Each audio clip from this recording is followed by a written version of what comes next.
शहर मुकम्मल तौर पर कचरा कुंडी में तब्दील। शहर के तकरीबन सभी मोहल्लों और गलियों में गंदगी के ढेर लगे हुए, जिसके बायस शहरी मुख्तलिफ बीमारियों में मुब्तला होकर सिविल हॉस्पिटल समेत प्राइवेट अस्पतालों में दाखिल, जबकि म्यूनसिपल चेयरमैन अपनी जिम्मेदारी कबूल करने को तैयार नहीं हैं। देखिए, मुख्तलिफ मोहल्ले हैं हमारे शहर के अंदर। कंबो मोहल्ला है, शेख मोहल्ला है, हिंदू मोहल्ला है, मस्तोई मोहल्ला है। तो इनके अंदर तकरीबन गलियों के अंदर बहुत गंदगी है। गंदगी का निज़ाम बहुत ख़राब हो चुका है।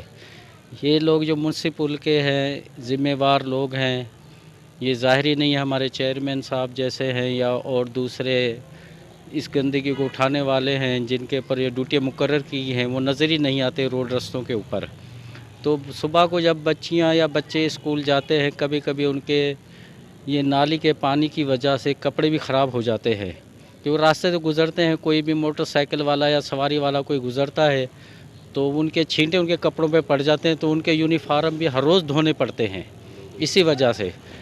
तो हमारी गुजारिश है मौजूदा हुकूमत सिंध से कि वो इसके बारे में कुछ ना कुछ करे, इनको हिदायत जारी करे, कुछ ऐसे काम करे जिससे शहर के अंदर गंदगी ख़त्म हो।